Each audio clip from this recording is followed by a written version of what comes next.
You know who's a disingenuous plant from another country? Trevor Noah.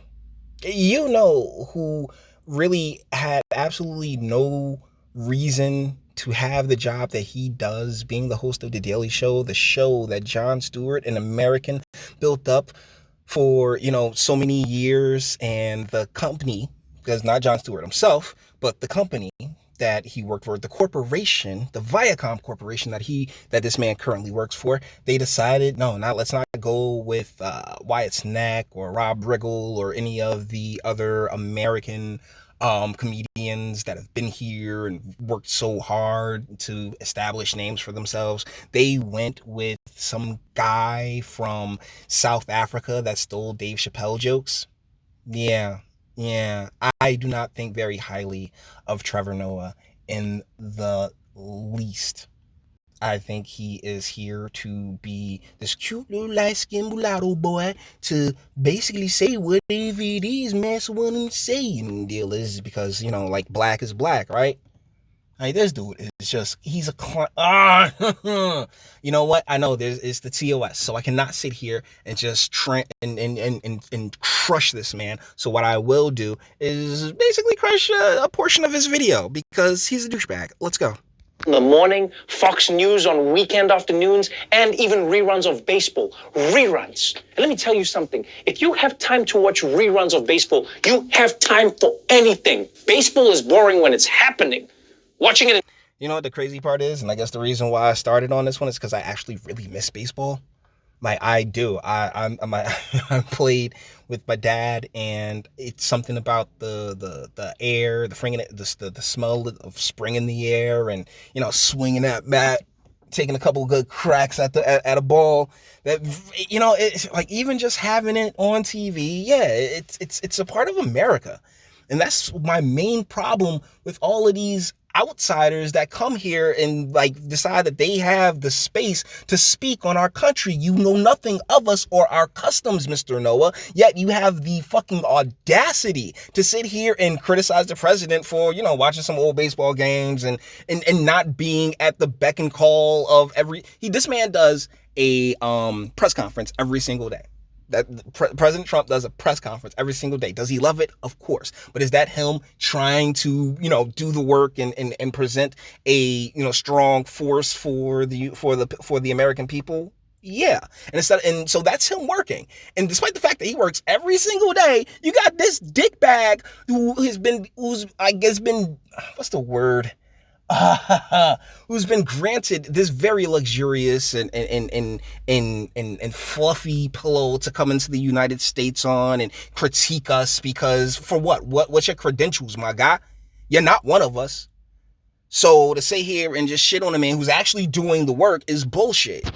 Let's keep going. Reruns is like watching paint dry through a PowerPoint presentation. And for this next... And that's because you're from South Africa and you're not American. And you don't understand what a good pitching duel can really look like. It's exciting. I'm not even going to lie. Particularly if a guy got a no-no going.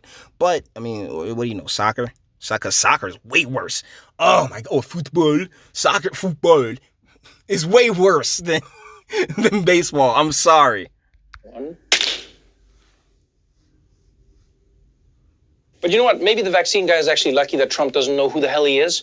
Because the people that Trump does know, they have it even worse. Robert Redfield, director of the CDC and guy who owns a pharmacy in every Western, made news when he told the Washington Post that next winter, a second wave of coronavirus could be even more difficult to handle because it could coincide with flu season. So what he said was is likely to be more devastating. Like if you quote people, actually quote them, Trevor. The idea of corona and flu hitting us simultaneously is terrifying. Because that means we're going to have to do double social distancing. We're going to wear 2 masks. We're going to stay 12 feet away from people. We're going to have to watch celebrities sing Imagine twice. Imagine, there's no... You're not funny. You're really not. That's why you had to steal Dave's joke. Oh, and the president was clearly unhappy with what the CDC director said. Because right after the article came out, Trump tried to call backsies. The president also trying to walk back the head of the CDC's warning about a second wave of the virus next fall, claiming it was fake news. Totally misquoted. I spoke to him and he said it was ridiculous. He was talking about the flu and corona coming together at the same time. Bringing Redfield to the podium to clarify. I didn't say that this was going to be worse. I said it was going to be more difficult. Actually, you said more devastating. But the thing is that it's like, comparably speaking, it really hasn't been so devastating. And where is the flu right now? I mean, right? Like, where did the flu go? How did the flu just magically disappear these days, huh? Potentially complicated because we'll have flu and coronavirus circulating at the same time. Ah, okay. So it's not going to get worse.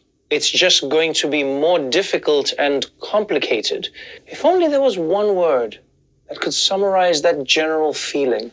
You know, I'll be honest. That moron's thinking worst. I'm thinking devastating. But either ways, where's the flu right now then? No, anybody? Anybody? Because that's a question that somebody that is actually not just there to be a plant, not just there to corral the morons. That's what they'd ask. But no, you're there to just simply, be sarcastic and be a smartass. Because, because your masters couldn't depend on an American to do it, because we actually give a shit about this country, as opposed to just wanting to, enjoy all of the good shit while simultaneously shitting on the guy that's running it at the moment. See, the thing about America, and it pisses me off when it comes to all of these people who get so bent out of shape when it comes to the president. He's more than a guy. He's all of us. We all represent this country in one way, shape, or another. He just happens to have that position at this time. And I'm concerned. I'm really concerned about inflation rates and what's going to happen to the dollar coming up. I mean, that is going to be very, very interesting to watch. I actually feel sorry for all of these experts who have to share the stage with Trump. Because think about their job. They have to walk a fine line of giving everyone accurate information, but then also making sure that they don't say anything that angers their boss. No, dipshit. They don't say anything that the media can use to go and say that Trump is now telling you to drink bleach. That's what, honestly, that's what they have to, that's the fine line that they have to walk. And it's because the media has been so snipey, so feminine, and so, bitchy about this over the past, 4 or 5 years. Come on. But no, I can't expect this guy to come on because he isn't one of us. He's a plant. Honestly, he's an NPC. All he's doing is, whatever rehearsed gig that his masses allow him to do. And it pisses me off so much. It really does. But either ways, that's it for this one. All the internet stuff. If you liked it, toss it a like, dislike, go ahead, do that too. Nobody's scared of you. Sub if you enjoy my fantastic voice and you want to get videos like this every single day. Share, because sharing is caring, and YouTube and BitChute and like are the biggest fans of your boy over here for very obvious reasons. Bang the bell for notifications and speak. Let me know what you guys think in the comments. Is it really fair for people who have no connection to this nation, particularly in a lineage or within their DNA, to come here and tell us, oh yeah, that the guy that got elected by Americans, whether you like them or not, they're Americans, okay? The hell, they're your countrymen. You're supposed to have love for them, but the deal is that they're not his countrymen. So he's just doing whatever it is that masses wants me to do. Douchebag. But you may feel differently. Until the next one.